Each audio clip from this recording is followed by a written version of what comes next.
Strange sometimes. Yeah. They told me don't make a promise you can't keep. Everybody live a little, everybody die. Yeah. I guess fuck it. That's life. What you gonna do? Man, I swear that's what I dream about. That's life. Baby, I will spend it all with you. Yeah. Well, that's life. What you gonna do? Everything is jazz and I'm stuck. That's life. Baby, I will spend it all with you. Yeah. Can I please get a standing ovation? 100 naked bitches in my dressing room waiting. We lost a lot of blood for this fucked up nation. That's life. What you gonna do?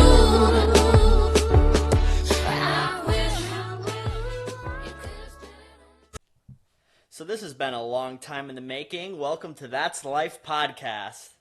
So the start of this podcast originated with obviously my own experiences, some of them being good, some of them being what people could, I guess, could perceive as bad.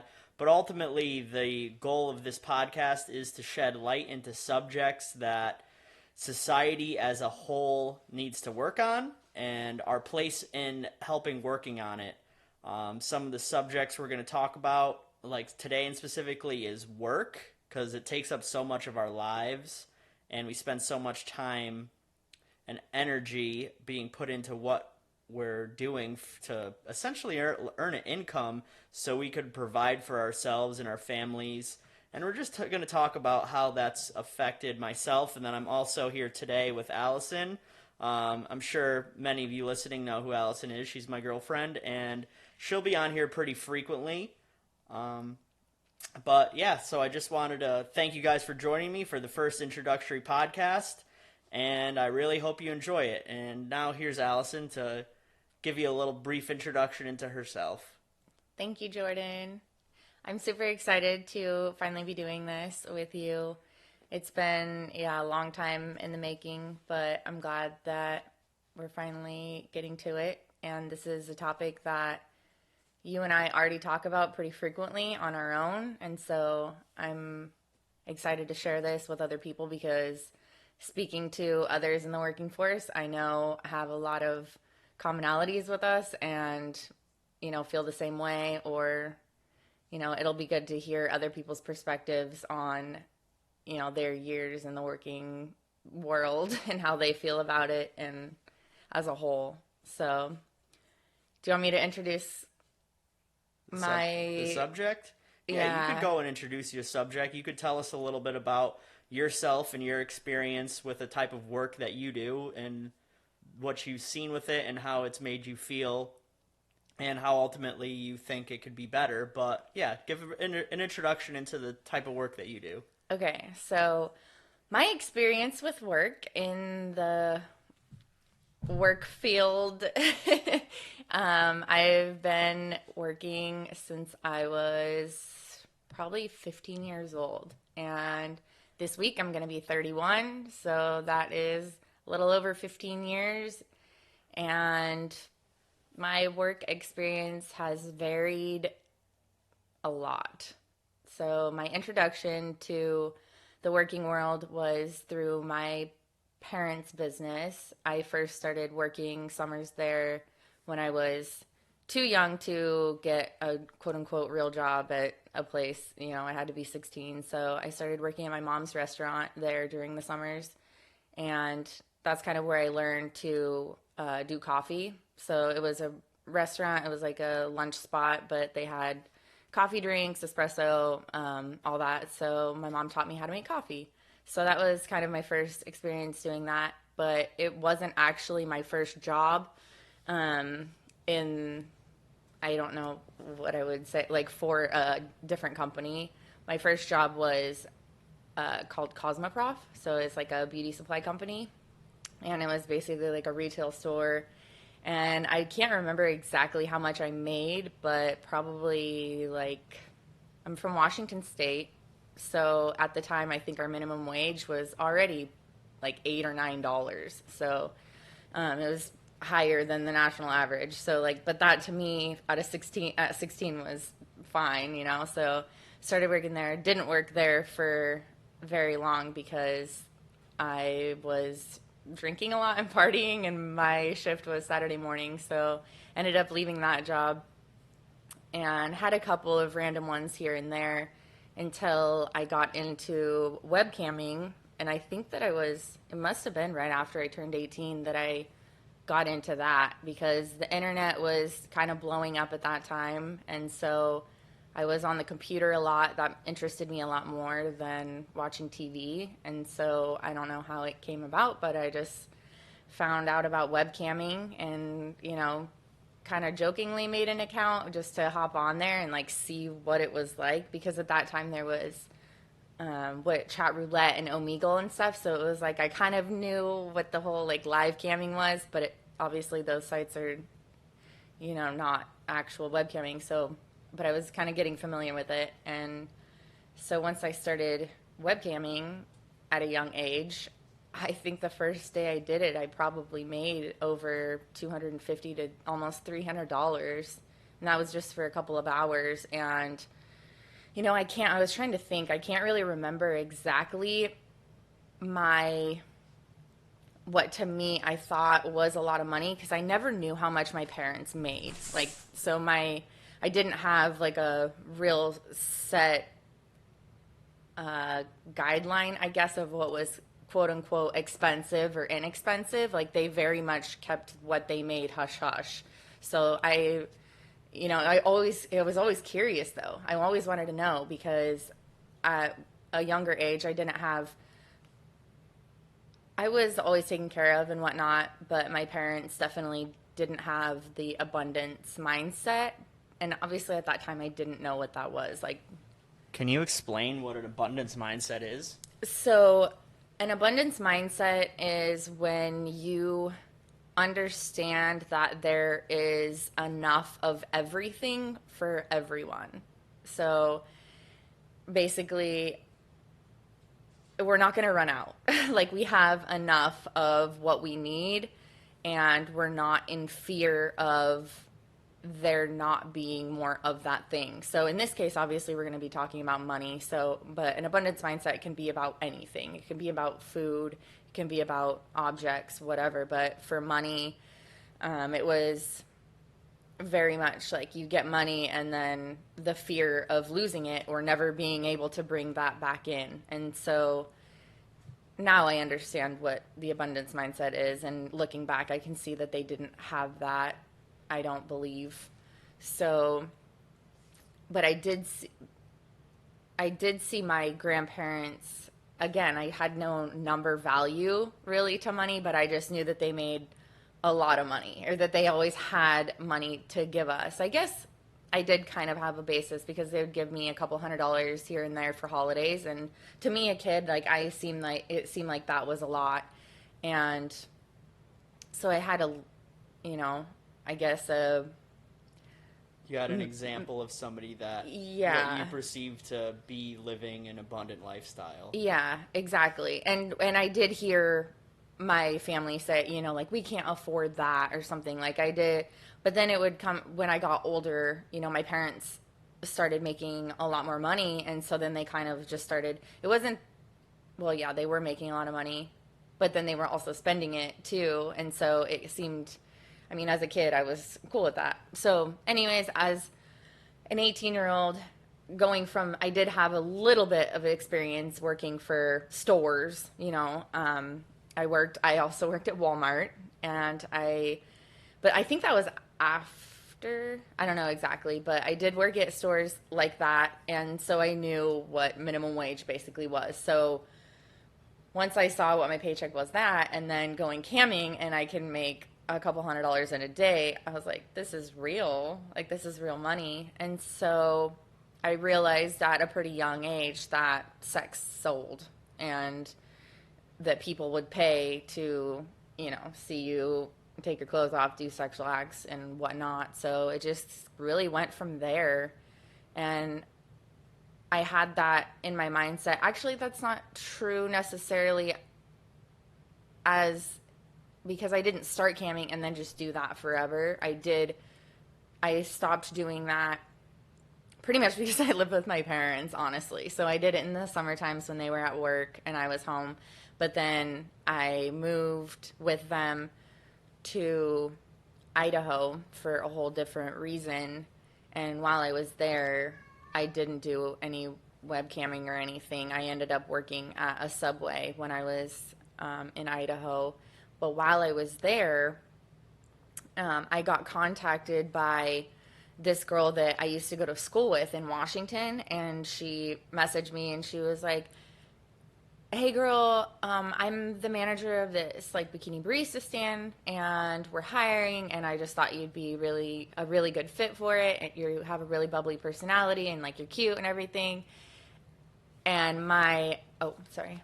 I just want to clarify something. I'm going to let you explain, but Okay, for people sorry. potentially listening that don't know what bikini baristas are, can you let them know what a bikini barista is, and then you can continue your story. Yeah, so a bikini barista, there are some throughout different states in the United States, but majority of them are in Washington State. That's where it originated, in Seattle.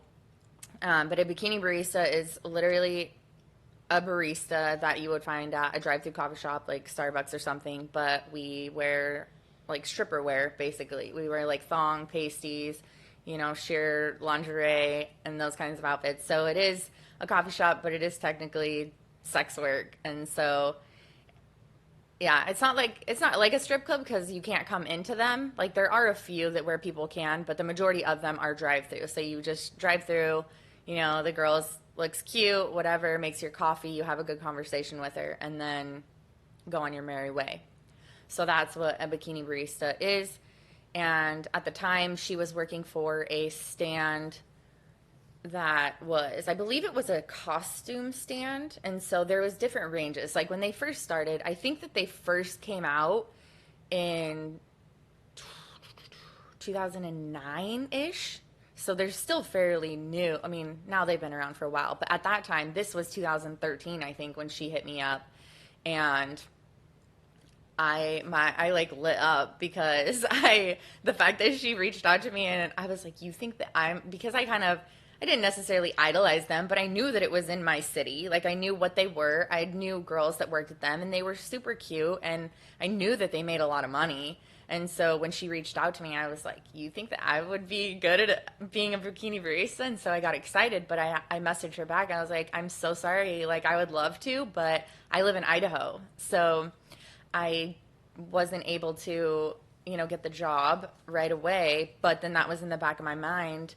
And that's when I basically decided that I was going to save up enough money. I was working actually at Walmart and Subway in Idaho. That's all I did was work there and just saved up enough money so that I could move back to Washington and then hopefully get this job, later if it was still available. Do you want me to keep going with how much do you want me to? You could. I could give my beginning story. We can keep sorry. back and forth. No, you're okay. good. I don't want to keep. I'm like, I can talk about. I've had a lot of work in my. No, it's great. It's great. This is why I wanted to do this together, is because you are good at telling your story, and I think our energies together, we could weave a good description of a societal narrative that, between a lot of people that we know and we don't know, could probably identify with to some extent. Okay, well, this is a good stopping point too, because pretty much that's basically how I got into quote unquote sex work, and that was pretty much the beginning of it. So then I would like to ask you about my work experience. Your work experience. So my work experiences started back when I was 14. Family friend, he was had a little general contracting business, did a lot of kitchen remodels, and I was raised a Jehovah's Witness, as probably a lot of people listening know, and that you don't know. Those who don't know, I was raised as one, not currently one, but it was a close family friend, and he would usually employ people in the church fairly regularly when they were about 14, 15, 16. He might have caught me on the younger side of things. But But he ended up employing me, like, talked with my dad, told me what I was going to be doing, and they, like, agreed on it. I think even at the time, this is back in, like, 2004 now. I feel old saying that. But back in 2004, I think he was paying me about $8 an hour at 14 years old, which was above minimum wage at that time point. I feel like minimum wage in Connecticut was probably around $7 an hour back then. And so at 14 years old, $8 an hour first job, I would help him during the summers. I'd help him around his house too because he was remodeling his house and he was doing a bunch of projects. So I would like strip the siding off his house or help him peel up a hardwood floor and throw it in the dumpster. And he'd show me how to pack a dumpster right. But a lot of it was kitchen remodeling, and I helped him pretty much every summer, even up after I graduated high school, because I went to a trade school. My parents always encouraged a trade because the religion that I came up in doesn't really encourage post-secular education. They want you to minimize your debt and try to maximize your time and money by learning a trade. That way you could go door knocking more and recruit more people to be Jehovah's Witnesses ultimately. Can I interject? Yes. So this is super interesting to me, and if people don't, if they don't know about Jehovah's Witness, because I myself wasn't, I know more now, obviously dating you, than I ever did before, but you coming from it is a little bit different also than if a female was, because you are a male and the males are supposed to, you, like you just said, get a trade, and females are not supposed to work. That's not necessarily true. No? It's if it could be arranged where the male head of the household is earning enough money and the female doesn't have to work and could stay home and raise the kids and take care of the house, that is like an ideal thing for it to happen in the church. But it's also not looked down upon. Like, they're aware of people's situations, and I'm sure it's even changed now from when I was in it, but it wasn't super uncommon if it was a double income household and both family members, or like the mother and father, whoever had to work. Okay, so they are allowed to. Yeah. I You're mean, also allowed to go to college too. They just don't really, they don't want to push it on you. Like, if Yeah. somebody's really smart and they have their mindset and they're like, I want to become a doctor, like, I'm going to become a doctor, they're not going to stop you. They're not going to tell you you're wrong or you're bad for it, but they would rather you not, because they know how much time it's going to take. And then ultimately they discourage that, which me thinking into it is because of the information and the people you're going to meet along that road. Is you're going, if you're going to go to school for 7 years, you're probably going to end up taking a philosophy course, or you're probably going to have to read some sort of book that's going to maybe expand your mind a little bit, or hear some lecture that's going to potentially make you question all your beliefs. So I think that's the real reason why they don't want you to, is just for the fact of the exposure of different trains of thought and maybe thinking beyond it. But needless to say, yeah, I was just sorry, I didn't need to. No, you're good. Do that. So needless to say, I learned a trade. I took electrical in high school. I went to HC Wilcox, shout out, and learned a trade.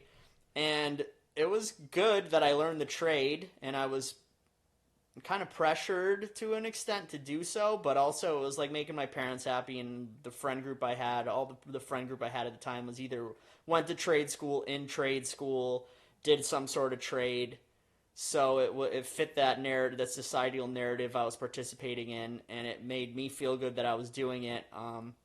But it's high school. You're 14 to 18 years old. While you're there, you're still a child, and you're growing up, and you're with a bunch of other children that are still little horn dogs and doing messed up stuff. But it wasn't horrible. I had a pretty good high school experience. I will say that the trade and the schooling that I got from it was very, very, very minimal. Most of my electrical experience was like hands-on.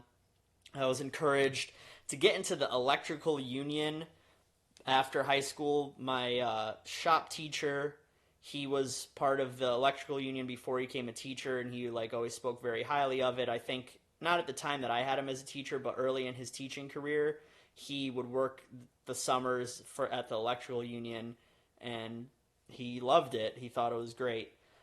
But I applied the first year I got out of high school into the electrical union. I didn't get in for whatever reason. And I ended up working still with doing the kitchen remodeling type stuff that year after I graduated. I also got a job for a non-union electrical company that was doing some big job a couple towns away, and it was kind of a rude awakening for me because working for the family friend during the summers was pretty chill. It was not fast-paced at all. We would take several breaks during the day. We usually worked down by the shore most of the time.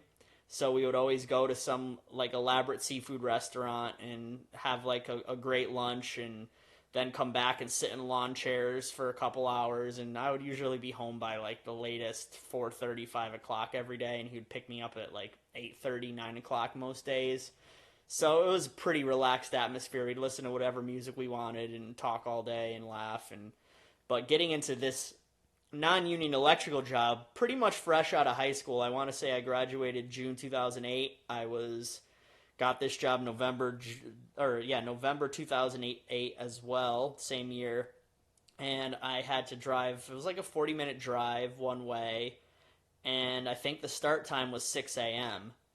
So for my first real electrical job, I was waking up at almost 5 a.m. No, before 5 a.m., like 4:30 a.m. to get all my stuff in order, like go start my car, drive there, be there, because I think I had to walk from the job site to where we met every morning for like a morning meeting. And you had to park. How old were you again? I was 18. You were 18, okay. So like my first real job experience. Oh, I also had a job experience in like my senior year of high school. I'd go help out my cousin's husband at his bike shop, which was also really chill. It was like when YouTube was first becoming a thing, so we'd watch YouTube videos. I would take tires off of bikes or help assemble new bikes, like try to help customers out. I didn't really know too much about bikes, so most of the time I just asked my cousin if he could help me with it. But like that was another really chill job. So like my view of working was pretty severely distorted because of the people I worked for. It wasn't like what society deems like I wasn't killing myself, which arguably is probably a better way to work. Yeah. Like you're actually enjoying the people you're working with and what you're doing because it's like very relaxed and chill. And enjoyable. Yeah, and enjoyable. You might not be doing something like I didn't like putting cabinet doors on or drilling holes to put hardware in, but it still wasn't like I wasn't having anybody yell at me or I didn't have someone coming down on me, or if I didn't finish something, I wasn't going to get yelled at. Yeah. Yeah, so I just wanted to stop you and kind of reverse for both of us, because I forgot to mention in high school when I wanted to ask you if you had taken one of the tests to see what, your personality, or like we had little booklets that showed different types of jobs and with the amount of money that they would make annually. And so I basically, before I had even done any of this, I picked that I was going to be a dental hygienist just because I found out that they made $45,000 a year. And to me, I was like, this still doesn't even seem like a lot for going to school for all this time. So did you pick electrical because of the amount of money, or was it something that interested you actually at the time, or were you just basing it off of, how much money you thought that you were going to get in the end game? I was basing off of my choice of electrical based on some family friends that took the shop like years prior, and like 20 years prior, and he didn't end up getting his electrical license, but part of him and also having other friends in the trades and seeing like what carpenters made. Like carpenters typically make less than electricians unless you own your own business and are working for yourself. Plumbers make a little bit more than electricians, but you're dealing with shit all day. Yeah. And like that point was made to me. It's like, all right, well, carpenters get paid less. Plumbers, you might make a little bit more, but you're going to get a lot dirtier. Yeah. And electricians, you're going to get paid close to what plumbers are making, and you don't have to get dirty. And I was like, all right, sign me up. I don't want to get dirty and have to deal with like poop every day. So it was basically like the least worst of what was on the list of choices. Okay. Yeah, that's kind of how I felt too. because I just didn't really feel like any of them resonated with my soul. And so I was like, I feel like I'm just picking this because I am forced to, basically. I'm like, oh, well, you're getting to be that age where you're going to enter the workforce. Like, you need to pick what you're going to do for the rest of your life. And I just didn't feel like that was going to be my journey at all. In my head, even, I thought to myself, I was like, I laughed. I was like, I'm probably going to end up being a porn star or something. Yeah, that's one thing that's kind of alarming to me still, is the pressure that we put on children to make lifelong Children, decisions. they're doing this in like middle school, like Yeah, 10-12 year olds. Like, what do you want your career to be? I had to make that decision when I was 13, whether I was going to go to a regular high school and then like I'd have to go to college, or I was going to insane. go to a trade school and then kind of negate going to college. So I, like, my parents and everybody encouraged me to, but this was at 13 years old. I made this decision. We're still not even done mentally developing until after we're even an adult. Even, it used to be 25. Now they're even saying it might be 30 before your I brain is believe fully that. developed. I believe that because the amount of change that I feel, I mean, granted, there's other things involved, but just the mental, I believe that fully. But to have to make that kind of a decision, that creates so much stress on you as a child already. I know that I worried about it. I was like, what am I going to do? Like, I thought that there was something wrong with me because I didn't have this passion that just landed on my front doorstep that I was like, yep, this is what I'm going to do for the rest of my life. I felt like there was something wrong with me because I didn't know what that was. And I felt so much guilt and shame from that because I felt like I was an outcast because of it. And then come to find out as an adult, I'm like, people, you don't know. You can't blame somebody for not knowing when they're that age what they want to do for work. It's like, I don't even want to think about working. I want to live my life. And I haven't even had a chance to do that because I've spent the majority of my hours a day in school forced to do this homework that's just busying my mind all day long. And I don't even have the even time to think about what I enjoy doing and what I would like to do. Yeah, I mean, school Which is a seems whole to be nother topic on it. School on seems to its be own. set up to be A distraction. Oh, it's not. Yes, ultimately a distraction from finding a greater, like, fulfillment out of your existence, for sure. But it's set in place to make you a good worker. That's why they put so much pressure on you, and they're not letting and you stuffing your brain with a bunch of useless information. Yeah, I mean, a good portion of it's useless or not. I mean, not unless you're necessary. gonna choose, I know that people agree. I mean, not everyone. Obviously, I can say that there are certain topics or subjects in school that are going to be useful if you know that you're going to be a doctor or a lawyer or something like that, you know that there's going to be but I was like, when I was taking my math classes and stuff, I was like, when am I truly going to use this stuff? I'm not going to be like an architect or something. Like, if I was, I would pay attention, and I would, obviously there was certain topics in school that I enjoyed more than others, but mostly it was just gym. Absolutely. And art. I love taking art and gym. Absolutely. Even as a child, I would say that to my parents, because I was in a bunch of honors classes, and, like, I would get pretty decent grades, but since I went to a trade school, I knew what my path was. I was like, I don't need to excel at this. Like, me getting a B in this class and me not doing homework is more valuable to me than me spending 2 hours a night, 3 hours a night getting the homework done so I could get an A. And it would drive my parents nuts. And even still, the last time that I talked to my mom and I told her one of my things that I try my best with everything I do, or like with whatever the situation is, one of the 4 agreements to try your best. And she was like, well, you think if you knew, you would have tried your best in high school knowing that now? I was like, if I was going to be doing a different career that required me to go to college and do something different, and I needed to try my best to get into a school or to pass this test in order to advance, then yes. But because of the career choice that I picked, I didn't have to try my best. All I had to do was make sure that I showed up on time, like did the bare minimum schoolwork, participate in class, and hand in reports. Yeah, that's We definitely will need to have to make a whole entire show on school because I would love to continue on that topic alone, but there's just a lot to say about that one as Absolutely, well. we can.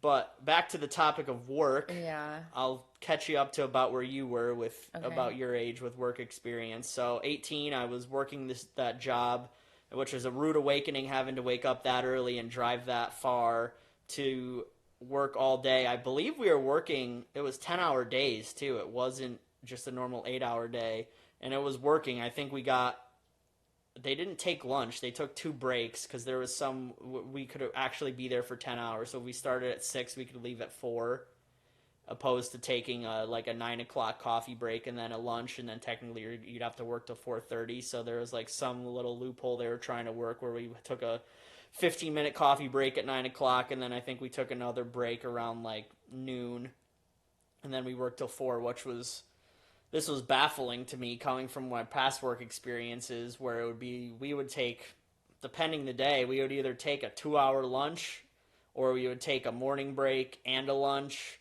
and there was just the hierarchy was completely different. So, and I was very green because trade school did not prepare me at all for industrial electrical. They taught me how to wire 3-way switches and 4-way switches and plugs and lights, and that was about the extent, and maybe a tiny bit of pipe bending and threading, which had nothing to do with what I was doing there as a first-year green apprentice. So I was definitely used and abused, especially that's what happens in the trade, which is something I don't necessarily agree with. They'll use and abuse and mistreat younger people in the trade just because they're younger. They'll exploit them with their lack of knowledge, which I don't think is fair to them. You will occasionally get some good people that will see that and they'll kind of curtail the exploitation of them and actually take them under their wing and kind of show them the ropes and give them respect and tell them, like, we'll put other people in their place for you, which I'm grateful for all the people I had over the course of my apprenticeship that would do that, at least to the point where I was confident in my work abilities. But that's a messed up thing, and I believe it happens in all trades and probably happens in all areas of life where they'll kind of pick on the young person that doesn't know any better, and nobody will teach them to do better. It's one thing if people have taken the time to explain stuff to this young person and they have a bad attitude and they're being little assholes repeatedly, then yes, I mean, it comes with the territory. They're going to get their balls broken, and they do to an extent deserve the treatment that they're going to get. But if this person's unknowing of their actions and like genuinely wants to learn and nobody's teaching them, like, that's kind of fucked up in my opinion, and that needs to change in the trade world and just all areas of life. But I had my balls broken a little bit. I didn't last on that job too long. I was there maybe a month and a half tops. I know I was done working there before Christmas. I made it past Thanksgiving, so probably around this time of year, I want to say. So I was there a little bit over a month, and I was happy to be let go. I mean, I was at the time making decent money. I think I asked for $13 an hour when I started working there, and they paid me, which I thought that was cool, and I was working overtime, so I don't know, I was getting like $650, $700 a week, which was... What was the minimum wage in Connecticut at that time? Do you remember? In 2008? Probably like $9 an hour. Okay, so it probably was pretty close to what ours was too. I know that some states, Yeah. like that was a big shift for me, was when I moved from Washington over to Idaho, and the minimum wage was, I don't know, like $7 or something, and that to me was... Yeah, Connecticut, I wouldn't say is like the nation leader in minimum wage, but they're usually top 10. But it's not bad, okay. Yeah, they're top 10. Like, Washington's up there, California's up there. I know New York City's really high, but Connecticut stays competitive. Which even the minimum, even having, it doesn't really matter necessarily how high your minimum, because the higher your minimum wage, the higher the cost of living is. So it just all moves. I think that there was a study that was done that basically proved that the best economies that there were actually the lower minimum wage, because the cost of living wasn't so much overpriced because I don't know if there's...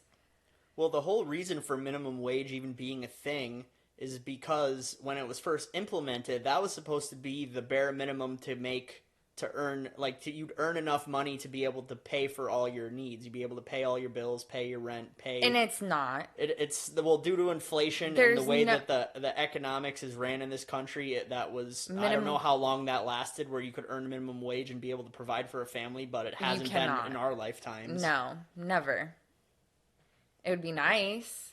It would be very nice if you could. Especially when that many, I mean, yeah, when that's what it was intended on. But yeah, I've never experienced that. Even as a young person, there was no way. The only way that I even moved out was because I was making tips at the job that I had on top of minimum wage. My paycheck was basically, yeah, gas money, food money, fun money. But it was not the number that I really paid that much attention to, because there's no way that it would have been able to support me on its own. Yep. And yes. So this is a good, I'll tie that into why I applied for the electrical union the following year again. Mm-hmm. I applied the following year again, found out that the union president was the uncle of my sister her best friend at the time. I don't know if they're still best friends anymore, but at the time it was my sister's best friend. So the local union in Connecticut, Local 90, the president was my sister's best friend's uncle. So her father talked to his brother, and then set up like a little meeting beforehand with me, and I went in and was like, introduced myself. And I don't know if anybody knows anything about unions and the nepotism that happens there, but if it does take if you know somebody, you'll get in. So knew somebody, which is kind of goes along with almost any workforce. It's not like the union might be a little bit more blatant because it's so many people are related and know people in there. But so I ended up getting in that year, which is still pretty good. I was 18 when I started. I was turning 19 the summer before school started, so I still was young for my class. And I did that, got in first year, worked for another electrical contractor. Meanwhile, the lapse that I had between my first non-union electrical job and my union job, I believe I was helping the person out again that I helped out during the summer. So it was back to like the relaxed atmosphere and environment and kind of same old thing. And at that point, helping him out, I knew what my job was. Like I didn't have to be told what to do. I could just get to it. Didn't need much guidance. And he gave me pay raises. I want to say by the time that I was done working for him over the course of 4 years, I was probably making $12 an hour working for him. So at the time, I was like happy with that, especially with the amount of like, in contrast now of my real work experience, I was like, all right, I'm making $1 less an hour, but I'm not killing myself, and like this is pretty chill. Yeah. And when I got into the electrical union that year, they were paying $14 an hour to start. So I was like, oh, this is awesome. And it was another rude awakening about the trade. My first journeyman was an asshole.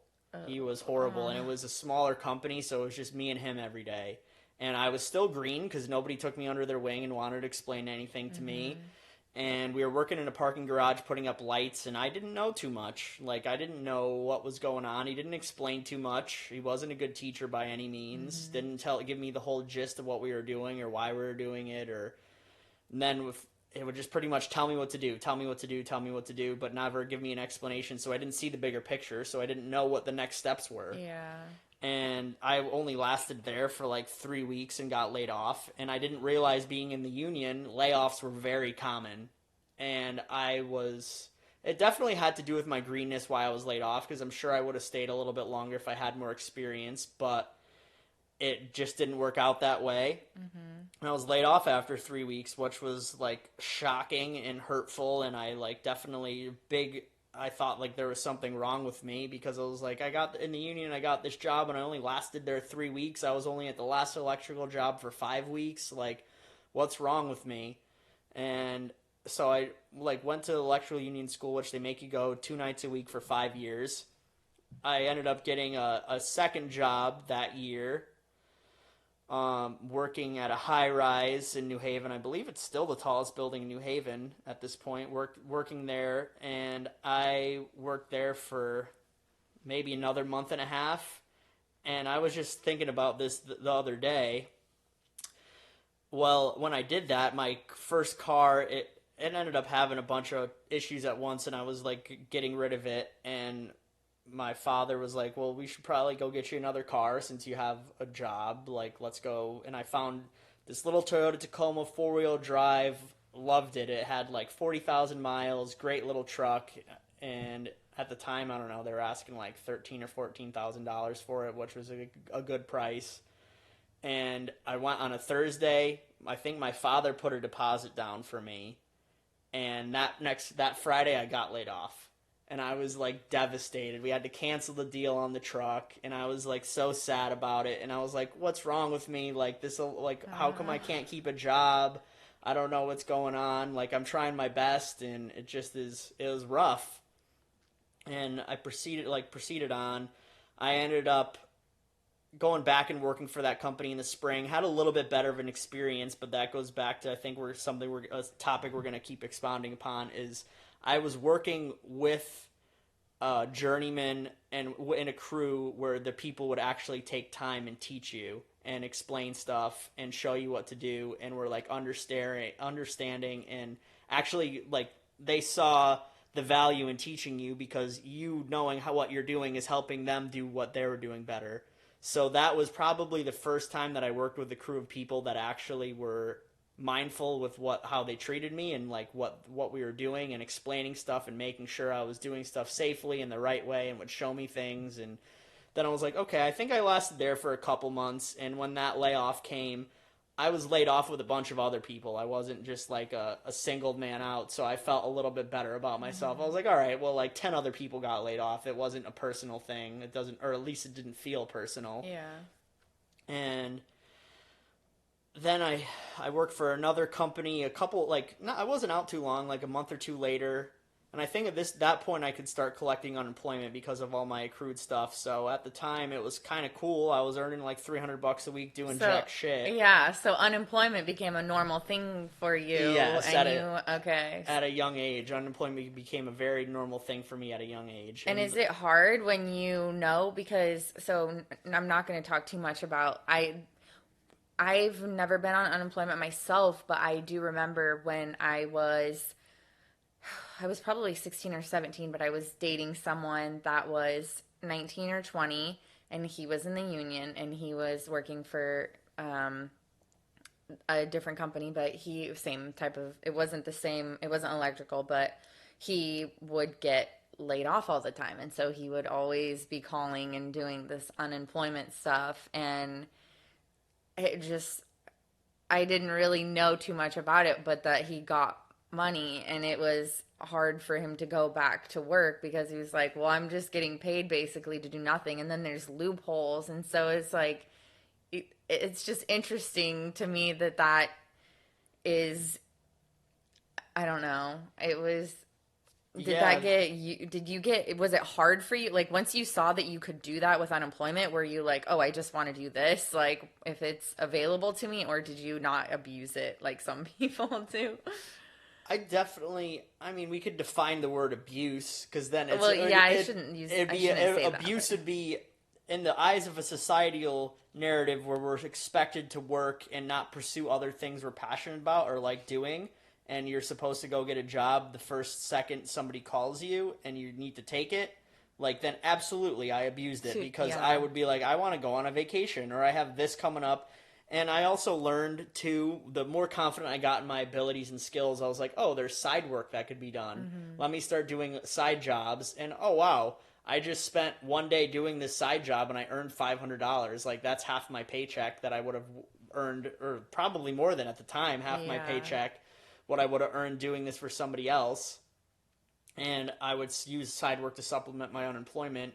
And I definitely would use it to my advantage. Like, the more experience I got, the more layoffs happened, the more unemployment that I collected. I realized, if it's there, utilize it. Yeah, which is also kind of messed up, because I think the union capitalizes off of that, where they have a scot-free conscience, being like, oh, well, this person's just going to get laid off and they're going to collect unemployment. They'll be fine. So does it benefit I don't know.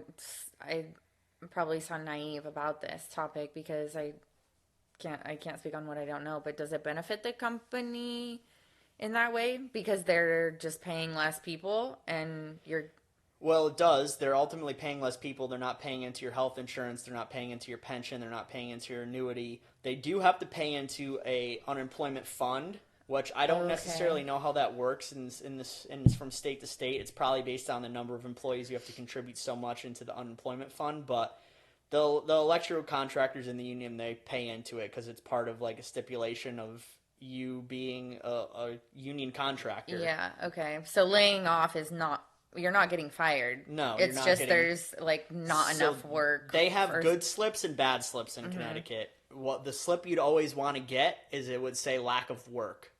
If it's a lack of work slip, the company's telling the state and you that Okay. we don't have any more work for you. Like, sorry to let you go. Yeah. It's a good slip. They're not gonna contest it. The company's not gonna contest it. The state isn't gonna look into it. They're just like, okay, they don't have enough work for the person. We're gonna pay them unemployment now.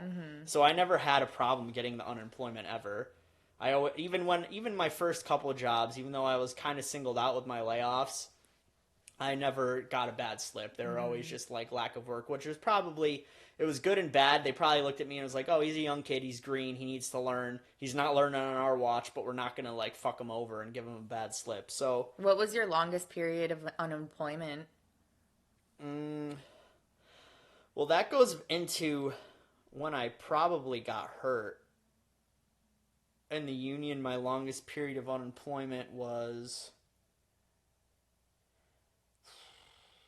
I got hurt in the end of November 2012, and then they laid me off, and I didn't go back until May. So, like, 7 months I was out, but I was also, like, healing, and I feel like at that point I was I was a I was a third year apprentice going into fourth year. So at this point, I kind of knew the ropes a little bit of unemployment, and I don't remember if it was by choice that I was out that long because my hand healed. I could have went back to work in like February or March. So I feel like I probably took more time off than I like. All ultimately ended up working out, but I definitely took more time off than I.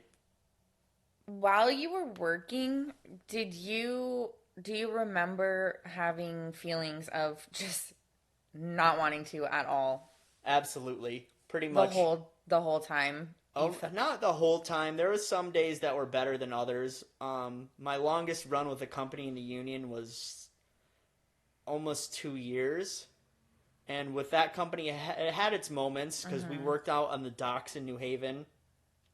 But it was another good situation where my journeyman, he could be a little bit of a dick, but he would also explain stuff to me and teach me stuff and show me stuff, and he would apologize if he was being a dick because at that point I was a little bit more confident in myself because I was hitting the gym and like confident in the way I looked and felt about myself. And this was like a 45-year-old morbidly obese guy that would lose his shit on me, and I would just be like, I'm not going to do anything until you apologize to me because I probably coming at that point in my life because of my physicality and me being like, if ultimately boiled down to unfortunately violence, but if like if we were going to get in a fight, I probably would win.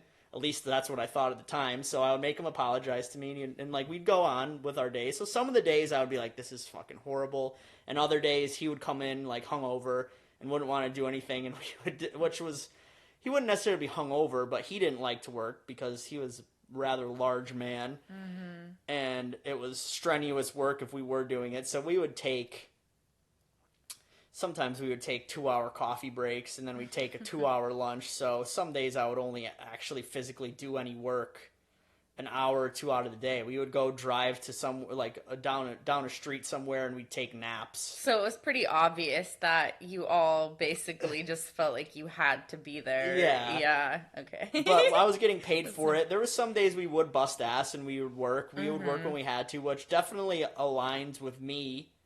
And even still to this day, like I'll bust ass when I have to. Yeah, I wanted to talk about that too a little bit. Was about I wanted each of us to kind of talk about our perspective on work ethic and our perspective of our own work ethic, because I think that varies between people. I guess it kind of I'm curious what That's a great point. I like that. people would say about themselves, because there's and I can't think of one specific person, but obviously throughout the years, I know that I've came across people that I wouldn't consider them having good work ethic, and I'm curious if I asked that person if what they thought about their own work ethic, like do they think they're bringing their best?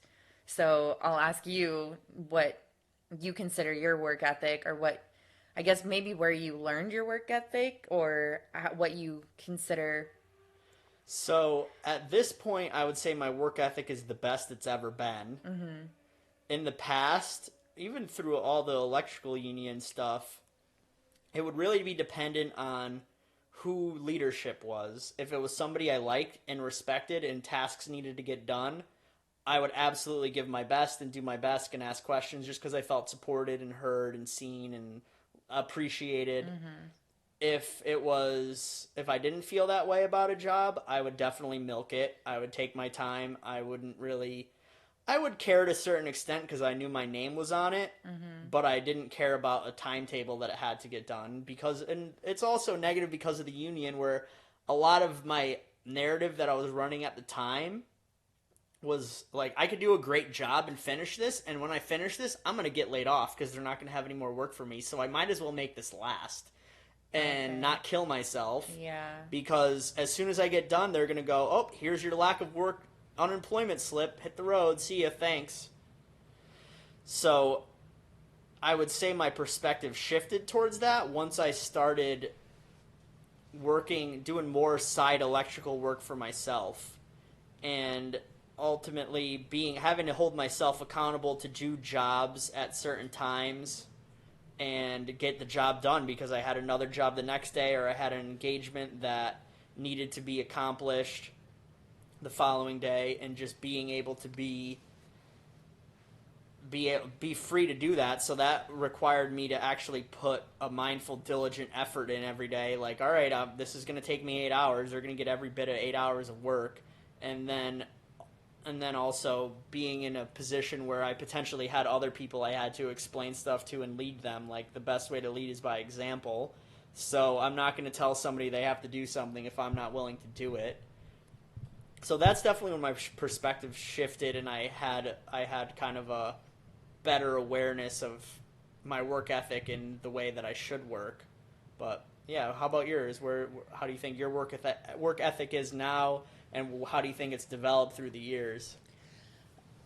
Um, I think my work ethic now is it's probably better. I mean, I think that, well, it definitely is better. It has to be, because I might have been one of those people that was just like, yeah, I have great work ethic, but I always considered myself to have good work ethic because, like I said, I was working for my family business, or even before I started working there, I kind of grew up around them, and having them own their own businesses and being their own bosses and being managers. So I was around them hiring, firing, doing all the different kinds of things, that the inner workings of businesses. And so I think that seeing my parents have good work ethic, really, I feel like it came natural. And at the time, I probably just thought that it was like common sense that everyone had good work ethic. I thought that everyone was just, felt like they needed to be a good worker. And or I shouldn't even say a good worker, because I think that work ethic can be, you can consider that towards your life and personal life too, because it basically just like showing up as your best self kind of at work. Like when I was working for someone, I guess just to me, I had respect for my business owners and managers because my family were owners and business managers. And so I heard a lot of the things that they would talk about, and employees like not doing things. And I'm just like, oh, how could they? Like, how could they not, wash the machine at night, or how could? And so I just had that embedded in me that like, you respect the people that are paying you, like that your employer is the person that pays your bills. So like, I felt indebted to them to do my best job. And so whenever my very first job, I did the best that I could. And obviously, kind of how you said, it was like when you're young, again, you don't really know too much. And I didn't feel like they necessarily used me too much, but I do know exactly what you're talking about because I've witnessed this in other jobs with younger people besides myself. But I have always considered myself to have good work ethic. I think that I will definitely go above and beyond what I need to do. And but a big thing in the past was there have been, and I think this is the topic that we were going to go over about really who you're working with kind of defines whether you enjoy your job or not. But I've worked for companies where I feel like across the board, I just show up and do my best. And sometimes people would recognize that and let me know that they recognize that, and some wouldn't. And so I think that the jobs, obviously, that were giving me positive feedback, thanking me for what I was doing for, it's like, yes, they're paying me, but I'm also running their company for them. So it's kind of, it's a mutual beneficial thing. Like you need me to be here to work for you, to have your company be open right now, but I'm going to do my best. And when they show gratitude and appreciation for me, it's just, it fills me up so much and makes me want to do a better job. And I'm like, oh, great. Like I am trying really hard and I loved getting feedback saying so. And then when I would try my hardest and I would still get beaten down, like they would only look at what I maybe didn't do or was coming short on, it would hurt me a lot. I wasn't rude or, freak out or anything. And even, I have to be honest,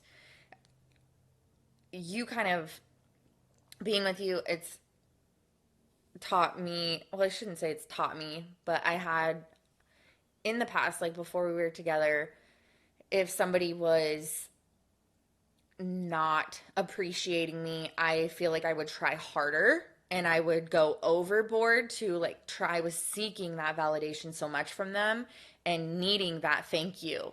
And it would hurt sometimes so much because I knew that I was doing, I mean, I could see what other people were doing versus what I was doing, and and I knew that I was doing well, and then it would just be like more and more and more like you're not doing this. And I think it's because they knew what I was capable of, and so it was just like, and maybe they did know that because obviously they were older than me at the time and I was young, so maybe they were taking advantage of me in that aspect, thinking that, oh, if I don't praise her, then like she's going to keep trying hard. I don't know, I have no idea what, but they're, so with my work ethic, I've always tried, and even when I wanted to, I'm using the coffee stands as an example because that was the majority of my working years. But there would be days when, I wanted so badly to just leave the stand, just a complete mess, and shut the doors, lock it, and leave. And I didn't have it in myself. And it wasn't, it was just because like I wanted to so badly be like F you to the business owner, but then in my head I'm like, I'm only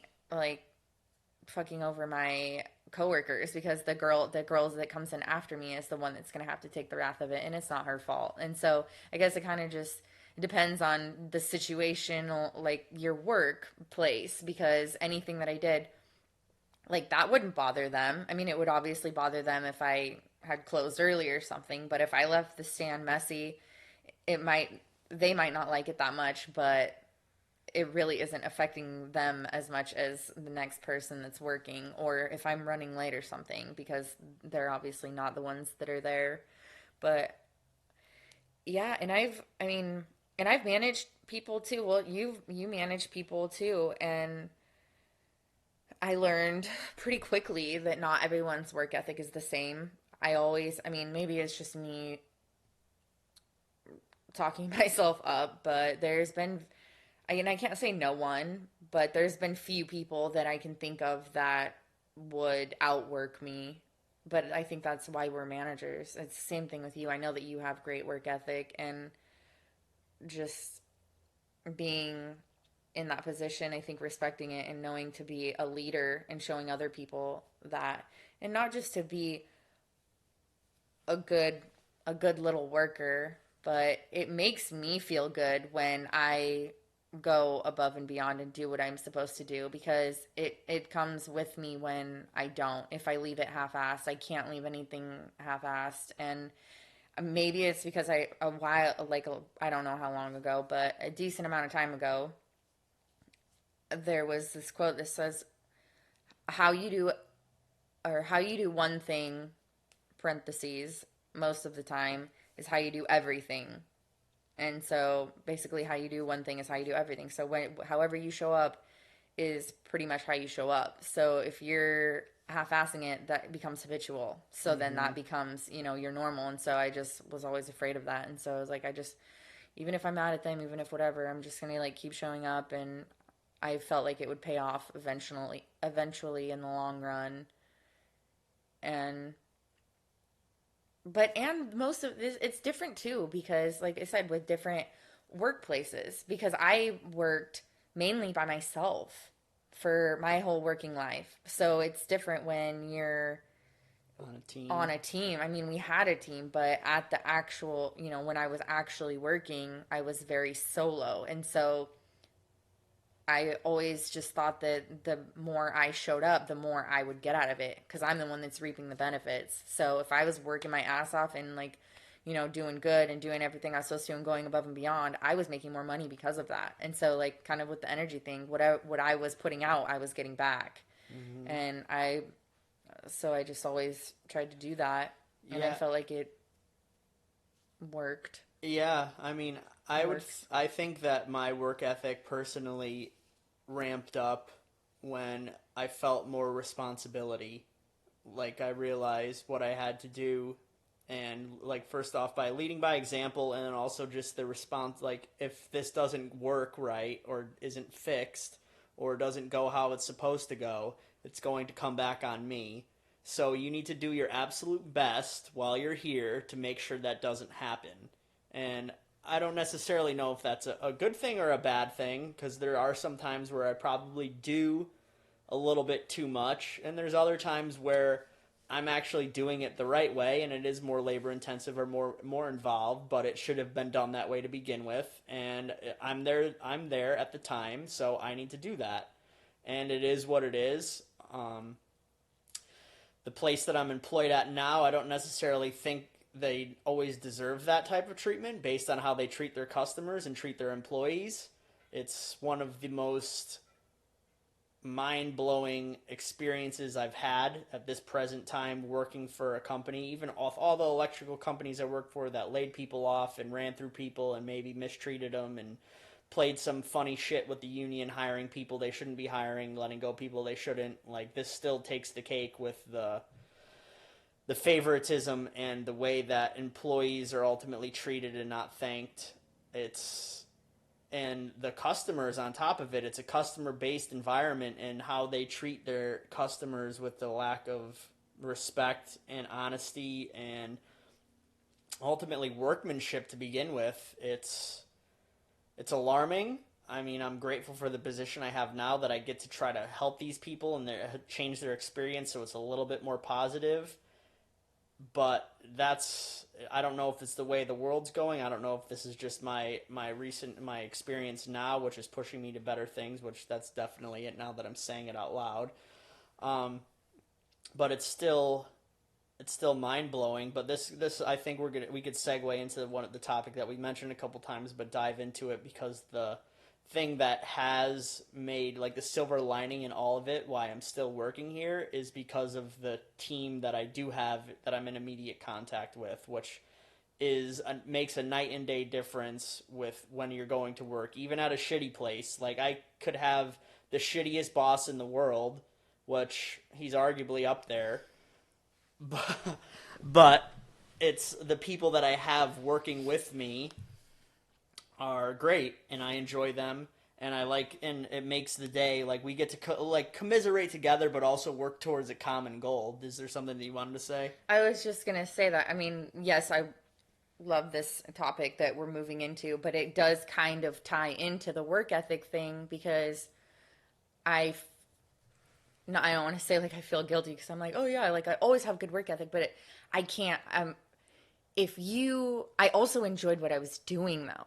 And that makes a huge difference. I was thinking, I was like, if you don't enjoy what you're doing, or don't enjoy who you're with, it's going to probably change your work ethic. I'm sure that there's people that are very capable of being badass workers and doing it if they liked what they were doing and they liked who they were doing it with. Or for. Because that's one thing with... Yep. It makes it a lot more bearable from an electrical standpoint. I do enjoy what I do most of the time. Would I rather be spending my time elsewhere? Yes. But I do like the troubleshooting puzzle piece, figure out this, and then you get to see the customer's reaction, or like you fix the issue, and that's rewarding in itself, where you're like, oh, nobody else could fix this, and I came here and fixed it. It's very like rewarding in that manner. But the going above and beyond and encouraging somebody's work ethic and getting more out of them when you have leadership that appreciates you and communicates with you and you feel supported by, it makes you put in, at least for me, it makes me want to put extra effort in. It makes me want to go hard because I know my work isn't not like it's being seen, it's being appreciated, it's being acknowledged, and it ultimately ends up feeding the relationship where they know you're dependable. So therefore, because you're dependable, you're more confident and you're able to do more stuff. And then they also appreciate you and they acknowledge, because of all the work that you've done. If you need time off or you need to go do something, they're not going to tell you no. They're not going to be upset with you. They're like, no, I see what this person does day in and day out. They need their time off. They need to get stuff done. They want to go on vacation. No problem. So it makes the atmosphere a lot more enjoyable and beneficial for everybody. You end up getting a better worker. You end up having a better experience. The customer ends up being happier. Like, all of it just ends up being better. Yeah. And you think, in a perfect world, I guess, that if you show up and you're like, I'm going to have this great work ethic because I know that I want those things. In the future, I want them to say okay when I want time off. I want them to, respect me enough to allow me to do things when I need to do them, or listen to my ideas if I bring them ideas. So you're like, all right, I'm going to come up, show my A game. And then you do that for a company and you're actually doing your best. And down the road, you've worked with them, you've, invested your time and your life to this company, and you ask for one thing or try to talk to them about something and they shut you down. And you're like, do you not just see what I've, done for you and your company not this whole time? So it's like a punch to the stomach, kind of. Absolutely. It definitely is debilitating, but that's where your own integrity comes in, where that's kind of like my current situation now, where I'm in a higher state of mental operation, and I could see that I very easily could show up any given day and be like, fuck this, which it happens pretty frequently, but talking to a customer, hearing their experience, knowing that, and then also knowing, I try to put myself in the place of if this was my company, what I would do, at least when it comes to a repair, and then do my best to make sure that I give my best. And your best varies day to day based on your experiences and how much you slept and what you ate and who you talk to and what you listen to and all these other variables. But still, giving my best on a daily, it comes down to my personal integrity, and what the energy I want to give out is the energy I want to give back. And even if it's not being acknowledged or talked about or whatever, that's still irrelevant, because I do know it's all temporary, and it's ultimately only giving me more confidence to push me to the next journey or next step, next chapter in my life. So your goal is to not have to work for anyone? Ultimately, yeah. My that's probably been my goal for the last 7 years at least, was to be independent and in control of my own ship, because that's an issue that I realized in the union with the getting laid off and then the unemployment. It's, yes, you're earning money with unemployment, and you're at someone else's mercy. Yeah, you're at somebody else's mercy. You could only go out there and get it as much as they'll allow you to get it. There's a cap on how much you can get. Yep. When you're self-employed and doing it on your own, sky's the limit. However much you want to get, however hard you want to work, and however good you want to network, and people you want to talk to, and then work you want to perform on a high level and do a good job, so that they want to recommend you and you will get more work. Sky's the limit. and your personal time back. Yes, Your absolutely. your time to get your mind right, get your body right. I mean, the amount of people that commute, well, I mean, you're one of them. The amount of hours that you spend in your vehicle going to and from work. Like I mean, we're talking about this today. I'm from Washington State, and it's gotten so bad over the years. There's people that just for the cost of living, they will live south of where I'm from, a small town, and they'll live down south, obviously pay cheaper rent, mortgage, everything, and they'll drive every single. I was one of them. I have personally driven 2+ hours to work in the morning to go to work in Seattle, make money, and drive back down. And people do this daily. When do you have time to? I mean, I understand that you can make time, but especially when people have children and they have multiple children or they have spouses and they have different hours, like I can't even. I mean, where is the time for you though? You get up, you spend hours in your vehicle, you spend it at work, you get off and you spend hours in your vehicle to come home, and You're exhausted. yeah. And all you can think about is wanting to eat and sleep just so that you can wake up and do it again. It's definitely, as a society, we've gotten out of balance. They've lost the corporate structure that has lost sight of the human aspect of life, and it's all data driven and dollar driven. If they can't prove it with numbers or prove it with money, it's irrelevant. Your human emotion and you actually being your own separate entity operating that has a life It's is basically not allowed. Yeah. I mean, if you want it, you're gonna pry tooth and nail to fucking get it.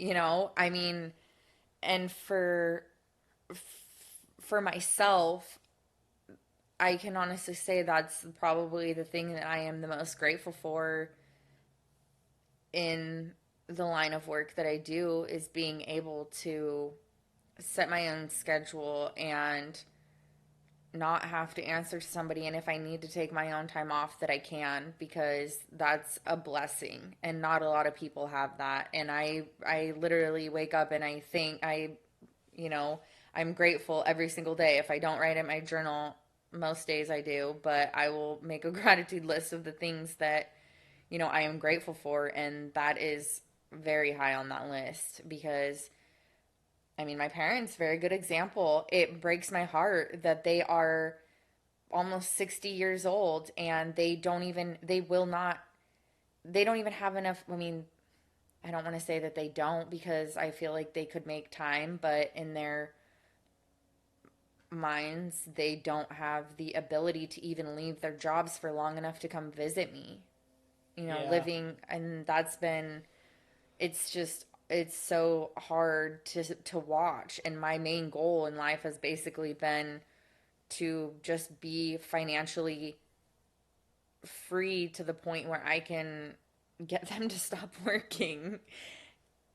And yeah, I don't even know where I was really going with that. I guess it's just how society puts such work they're is so out, everything. They're so out of touch with the balance of that should happen in life.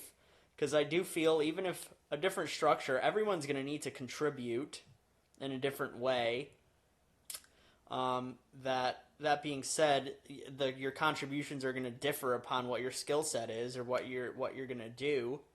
But what we have going now, it's not slavery. The answer. It is. It's slavery. It is straight up slavery. It's modern day slavery. I'm a big fan of that Damian Marley song, Slave Mill.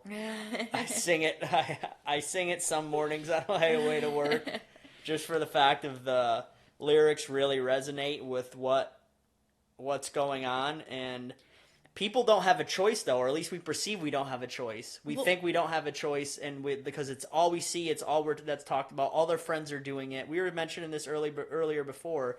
The times I was laid off or I had side work and was earning enough money to pay my bills and had extra money to do stuff, middle of the week, I'd want to do something with a friend, and everybody's working. Like, I'd be like, all right, well, I could go do this by myself, or I could wait till they get off of work, or I could just not do it. Yeah. The same thing with me when I first got out of the, working for someone and was working for myself. It was awesome because I was bringing in a good amount of money, but it was also extremely lonely because I was very young and everyone else was still, doing the work thing. They're on the Monday through Friday grind. Like, I can't do anything. I can't go on a trip with you. Like, I have to work. And so it's intertwined literally everywhere. And it's become to the point, and I can't speak for every single job because, like we said, there's going to be employers that, do care, and managers that do care about people's health and they do care about their well-being, and your health comes before your work, but there's definitely places that you are a robot and you need to show up and you need to be here and your emotions don't matter. What's going on in your life does not matter. I don't want to hear it. You leave it at the door. You come here, you be your little robot, and you do a good job at work and you shut your mouth. And it's like, be seen and not heard. Yes.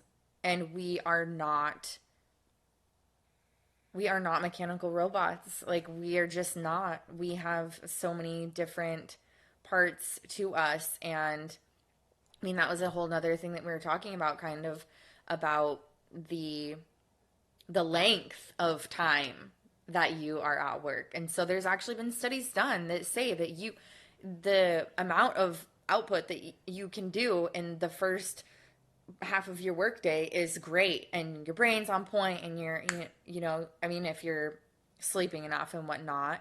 But then the second half of the day, you are checked out. Like, you're basically on autopilot, and like, are you really doing any sort of good? Like, that there's more, injuries and stuff that happen in the second half of the day because people are just not really, you're tired, you're ready to go. Like, you can give your all for a little bit, you can do a sprint, but to do these marathons that just run into day after day after day, like, your body has to recharge. Mm-hmm. You will run out of energy eventually.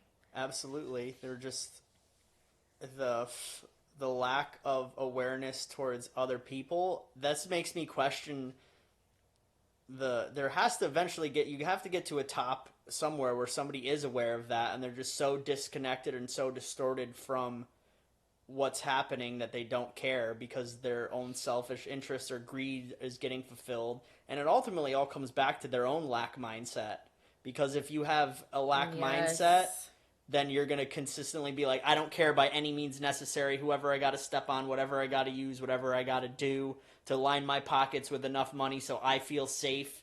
That's what I got to do, which is alarming because, like you brought out in the very beginning, where we live in a world of abundance, and there is what we can achieve is ultimately set. We place those boundaries upon ourselves. We could do whatever we want. Yes, you got to put the work in and the time in to learn a new skill or network or do whatever it is with whatever venture you want to do, and not give up ultimately.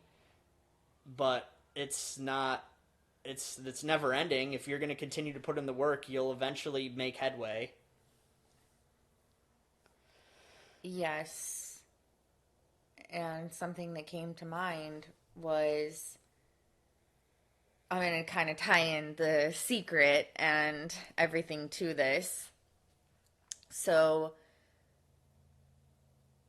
you basically, to have things come to you, you need to focus on what you want and not what you don't want. And when you are so physically and mentally exhausted from your job that you're going to every day, and that's all you can think about is work, work, work, and you're just doing that, and you're unhappy because of because your energy is so low, and you feel like you don't have enough time to spend with your family and do the things that you love to do and whatnot. So you're focusing on those things, and so it's going to create more of those things. So it's this never-ending cycle of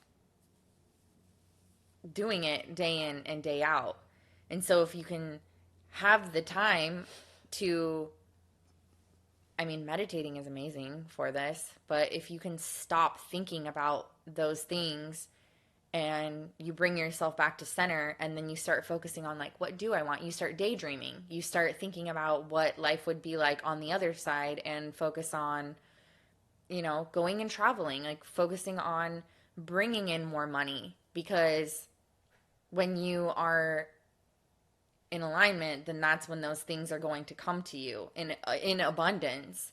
And so when you are constantly just playing this rat race and doing it daily and you're just focusing on what you still don't have, then it's going to continuously come to you. So you're going to continuously feel like you're lacking things. You're like, oh, you're going to work in your Honda Civic driving next to a Lamborghini, and you're like, I don't have that. And it's like, well, you will never get that if you keep focusing on not having it.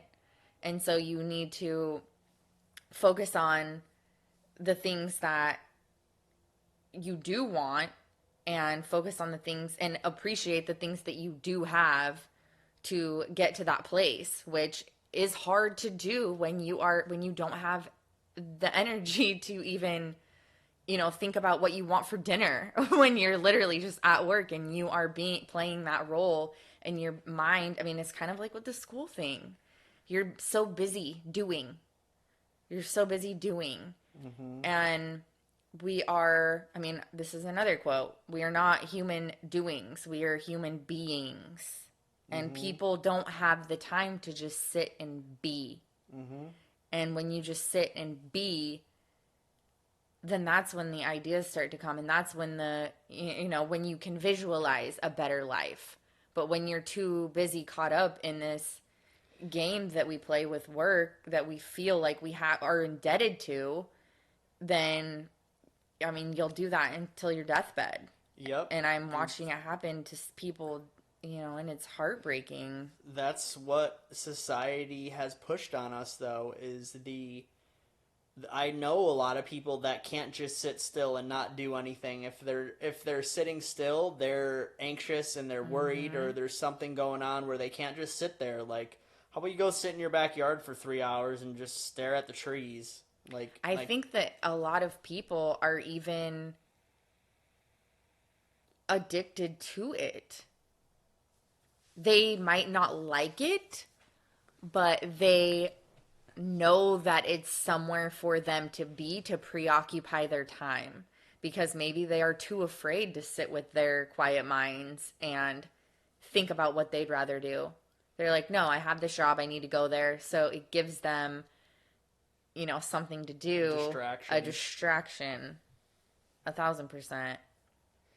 Yeah, ultimately, how do you think that as a society we change this narrative where there is more of a work-life balance, where people are happier with their employment, where they're getting paid enough, where their needs are met, how do we fix it? Well, first I want to say, I've thought about this too. It is necessary to have some people working these jobs. Mm-hmm. Just for economy and for life. Because if there wasn't, then we wouldn't have. We need farmers. Yeah, either that exactly. Or they need to teach us how to farm independently. Exactly. So we need to teach ourselves. Ultimately, we shouldn't have to rely on somebody else. We should just teach ourselves to do things. But it turns into. See, this is the thing, though. I believe, I could be totally wrong, but I think that people, I don't want to say that we necessarily have a path already laid out for us, but we do have, you sit down with somebody and you talk to them long enough, people have interests. Mm-hmm. People have interests, and I'm not saying that you're supposed to turn any interest into a means of income. Yes, monetary thing. But there are people that are born that fucking love to bake and do that. We need them, I don't know how, so I appreciate. You do love bread. I know. We need bread. We need bread. We need bakers. Okay, that's the first thing that came to my mind. We need bakers. But we all play a part in it. There is importance in things. And I think that it's not necessarily that these jobs are bad. Like, there is a job that, a mechanic for, it's like, if I went there and like was a mechanic, I would hate my life. But there's people that love it. Mm-hmm. So it's not the job that's bad. It is just that I am not in alignment with who I am and I'm not being honest with myself. If I'm putting myself in this place, it's like, I'm gonna, go to this store and I don't even know, do something that really doesn't interest me at all, and I can't even think when I'm scan here. Groceries all day. Yeah, it's like I'm lying to myself. Go do something that maybe doesn't make as much money, but that's the thing too. Is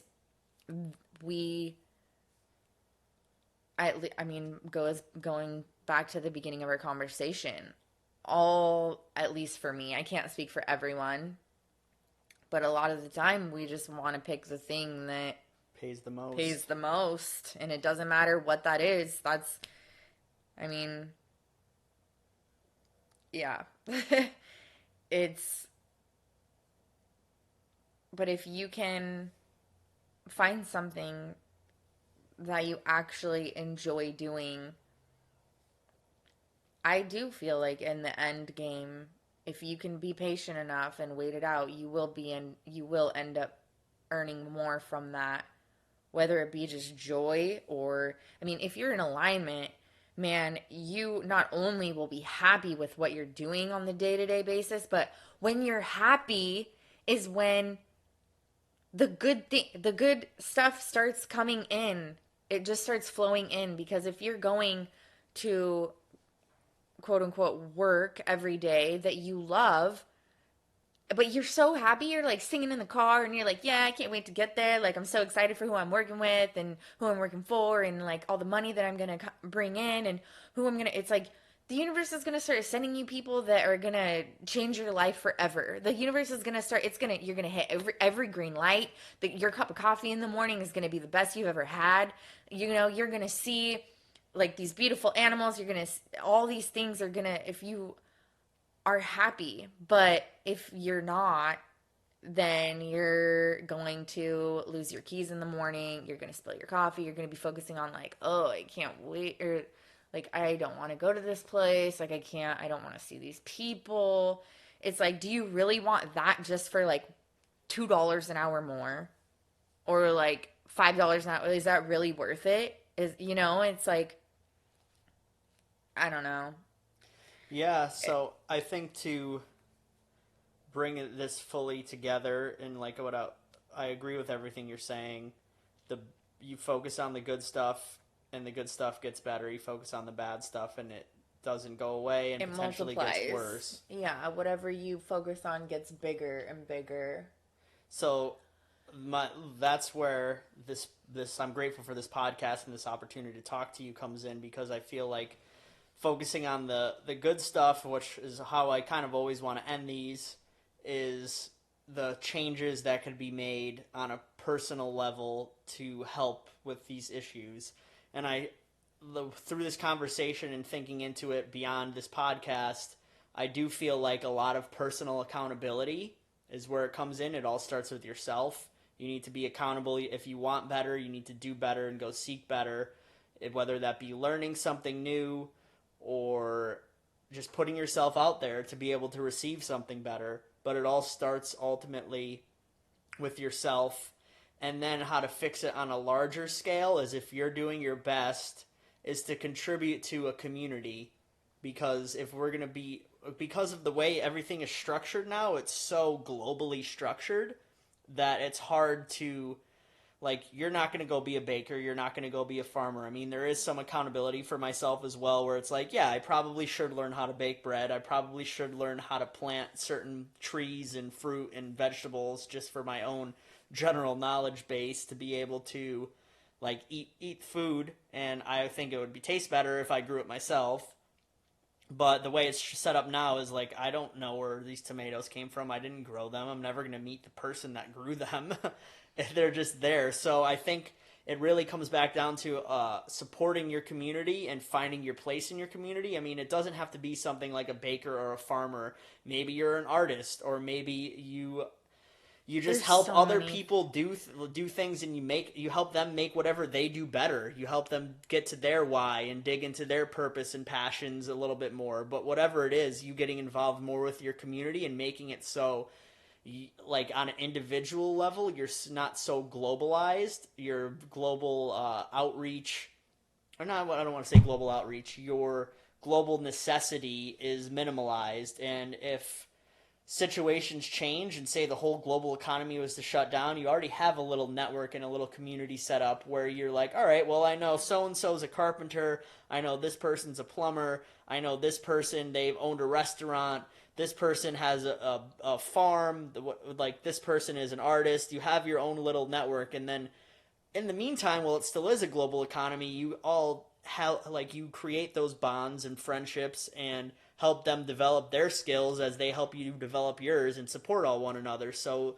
the flow of money stays between everybody, and it's in balance. So everybody that you're associating with is also equally winning and all supporting one another. I mean, I know it's a lot easier said than done. Friendships and networking doesn't necessarily just come at the drop of a hat. You have to be open to it and put yourself out there. But I do, from my perspective right now, that's about the best answer that I could come up with all the factors that be. I don't know. What are your thoughts on that? So, this was told to me a little while ago that really helped me with what I do for a living, because I have been a sex worker for a while, like a long time, like pretty much my whole working life. And it was hard for me because I always thought that that was my identity. And I thought that what you did to earn money to live in life was your life purpose.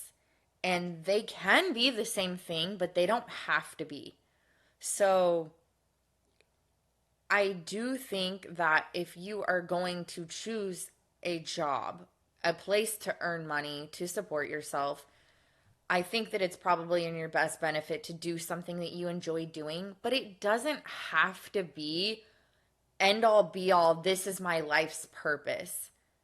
I think that we confuse that sometimes, and I did for a very long time, and it was really hard for me because I had a lot of self-judgments, thinking like I felt like I was like, this is what I'm providing, this is the services I'm providing the world, like this is all that there is. And it's like, don't put so much pressure on your job. Like, you're trying to eat, you're trying to travel, you're trying to put a house over your head, you're trying to have a bed to sleep on at night. Like, you're doing what you do so that you can live. But I think where you said it's just gotten so out of balance that we spend so much time at our jobs that we identify with it, and that becomes who we are. And we get really sad because we're like, this is all that I am. I am a cashier. That's what I ended up being. It's like, that's not who you are. Mm-hmm. That's what you do to survive in the world that we live in that needs money to do things, you know? That brings me, sorry to cut you off. No, but you're good. I want to add this in addition to that, something that is changed, like fuck titles. Yes. Titles are fuck. It's meaningless. It's meaningless. It's not. It's about the impact that you make and how you make people feel. If you got a fancy title slapped in the front of it, good for you. That doesn't make it doesn't make your title doesn't. It means jack shit in my opinion. Who you are at the core of you doesn't need a piece of paper telling you what you are. Or so like, you could tell people your experience and why you're fit for like whatever position you have, but then it's ultimately you to how you make the people feel, and the impact that you have while you're doing it is really what's meaningful. And the only way to do that, or to express that, is actually by doing it and showing it. Like, But I just wanted to add that. But keep going. I Yeah. like where you're headed with that. Yeah. So it just reminded me of it because we we spend the majority of our time at work. That's, as an adult, the most of your hours during the day are at work. And so if we have to be doing that, then I would say try to find something that maybe you're not jumping for joy and it's not the most amazing thing in the world, but something that, you know, You could find good in you it. can find, yeah, you can be, it's something that you're not absolutely dreading every single day. And even those places, like, you can probably find a little bit of good somewhere in there, to be Absolutely. You honest. could And find so, good in almost any situation if you yeah, look hard enough. yeah. So it's kind of what you're focusing on too. But just, I would say, I mean, keep an open mind and don't put too much pressure on yourself and just make slow strides. Just start to daydream, really. That's my biggest suggestion, is to slow down, to meditate. I'm always going to say to journal because I love journaling. You can visualize in your head, or you can even write down but just think about what your, I guess, dream life would be. Or maybe not even, it doesn't even have to be this huge dream life. Just like How to make your day better. how to make your day better. Like, we were talking about that the other night before bed. We're like, we've been so happy lately, and it's not like we've been doing anything crazy or going any wild trips, but just there's just so many pleasant little things throughout the day. But we make those little things and we talk about them. Like, oh, that cashier was so nice to me. I had a great conversation with the person at Wawa today. Like, Yeah, or the homeowner I went to, his house was so yeah, nice, and he tipped me $50 and told me and Brian to go get lunch. yeah. Or just, I mean, seriously, the little things. Like, I woke up one morning to go to the gym and the sunrise was so absolutely so beautiful that it made my whole day. And I just focused on that. Or, having going to that one, finding that new coffee shop and finding an amazing new place to get coffee. Just really taking the small things that I don't think that they're small, but what we might consider to be small, and just blow them the F up. Stop focusing so much on the things that we dislike and don't want, and really try to minimize them and thinking about them as much as possible, and try not to complain, because complaining is absolutely useless. Yeah, complaining. I It's, think we're all guilty of it. We yeah, get caught up definitely. in our ruts and our situation not being where we thought we would be or where we wanted to be, and we, instead of doing something to make it better, we focus on the bad and just bitch about it and bitch Yep. about it and bitch about it, and it just ends up blowing it up, like we've kind of already gone over. And it's complaining. There's a difference between venting and complaining. Like, you could vent about something stressful or bad that happened to you, get it off your chest, work through it. You're figuring out strides and ways to get through it. But then it gets to a certain point where it's an habitual complaint that happens over and over and over again, and then eventually you're choosing that. Yep. You're not. You're allowing it to keep happening. Well, I mean, just exactly the whole basis of this podcast. I love it. I just love it so much because it is the things that you want to complain about. Like, we could talk to anyone and they could come up with complaints about working. But I love this so much because we look at the problem at hand, and then, or the things that we could complain about, but then we're actually just trying to find the solution to that. Like, okay, here's what is, you know, less than Ideal. and we're going to try and take that and figure out what we can do to make it just a little better, a better feeling. Absolutely. I mean, yes, absolutely a better feeling, because that's ultimately, we're a human chemistry set run on all these different chemicals, and it's ultimately feelings. We're all feelings. We're feeling something constantly, whether we're aware of it or not. Whether that be discomfort in our stomach from having to go to a job we don't like, whether that be happiness from seeing a beautiful sunrise, whether that be even bring awareness to your big toe on your right foot. That always constantly has feeling. And now that I mention it, you're thinking about what your big toe feels like right now. But we're constantly always feeling. So just to pay attention to the little things. I love that you brought that out and like really try to make that take hold weight in your life, because the little things, they start bleeding over and little things become bigger and bigger things, and then before you know it, you are just a happier person, even if you're not doing something you want to do every day. Well, and I know, to me, it feels cliche because I feel like I say it so much, but it really does hold so much meaning. But gratitude in in those little things. Like I said, we at the end of every day, we ask each other 3 things that we're grateful for. Even the other day, Jordan says, list 19 things I'm grateful for, which I actually loved because it really makes you think. And I have heard this, that you're supposed to be really specific. So, obviously there's things that we could say that we're grateful for over and over and over again, but that's why I try to focus on what we're actually grateful for what happened that day.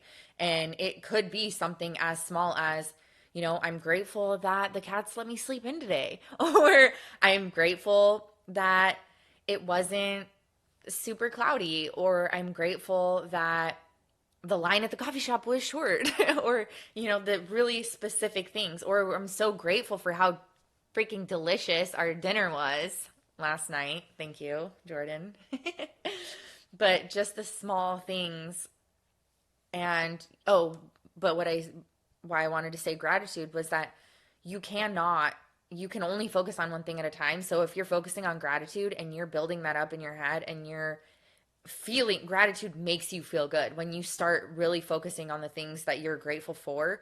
So there becomes no more room, no space in there for bad feelings. Bullshit. Because you can't like feel fear and feel anger and all of those less than ideal emotions while you're in the space of gratitude. So really just trying to stay in that place is, even if it's really hard, it might be, and it's more important to think about it when it is hard, when you are on your way to the job that you hate. Just be like, well, I'm grateful that I'm on time today, or I'm grateful that, think of anything that you can, because those are the times that it's most important to do that, is to keep your mind, try to keep it on the right track as much as possible. And if there is that much resistance towards doing something, put yourself in a situation that you'll have at least a little bit less resistance towards. Yes, that was another thing I wanted to say too. Probably not bigger than, but being honest with yourself.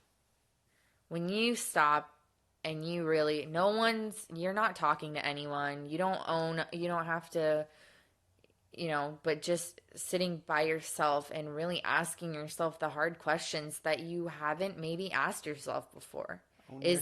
Owning your shit. Like facing you to you. Do you actually want the things that you're saying that you want? And why? Do you actually enjoy something that you continuously, is it just because you're habitually saying it and habitually doing it? Or is it to the core of you how you really feel? And once I started getting brutally honest with myself is really when life started to change for me, because I was on a habit loop of talking shit. I love this. I love this. Of course I do. You're not trying to convince them. You're trying to convince you.